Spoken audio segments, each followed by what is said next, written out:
হদিস মিলছে না যমুনা অয়েল কোম্পানির 1,12,000 লিটার ডিজেলের। রাষ্ট্রীয় জ্বালানি তেল বিপণন প্রতিষ্ঠানটির ফতুল্লা ডিপো থেকে উধাও হয়েছে বিপুল পরিমাণের এই জ্বালানি তেল। লোপাট হওয়া ডিজেলের রহস্য উন্মোচনে 5 সদস্যের তদন্ত কমিটি গঠন করেছে বাংলাদেশ পেট্রোলিয়াম কর্পোরেশন। 10 দিনের মধ্যে রিপোর্ট দিতে বলা হয়েছে কমিটিকে।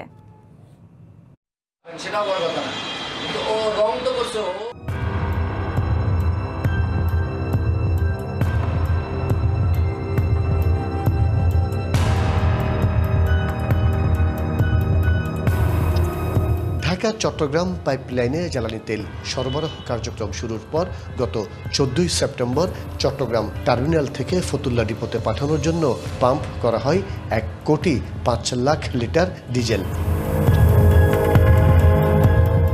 গেল 22 সেপ্টেম্বর ফতুল্লা ডিপোর 22 ও 23 নম্বর ট্যাঙ্কে তেল দেওয়া হয়।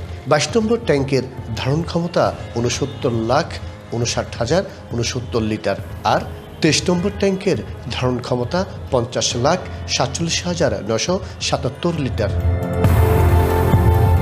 দুটি ট্যাঙ্কে 1 কোটি লিটার তেল পাঠানো হলেও পরবর্তীতে মোট 1,12,614 লিটার তেল কম পাওয়ার অভিযোগ ওঠে।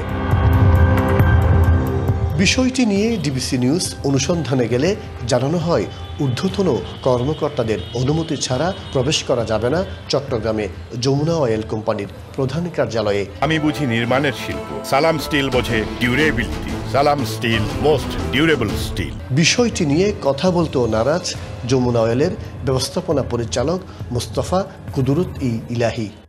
আমাদের পেপারে দিয়েছে, ওই বিষয়ে আপনি পেপারে পড়েন, পেপারে বিজ্ঞপ্তি বক্তব্য দিয়েছে স্যার, এই বিষয়ে কোনো কথা বলবেন না।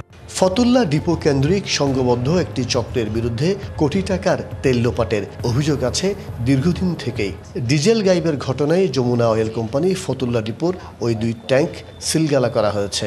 গঠন করা হয়েছে তদন্ত কমিটি।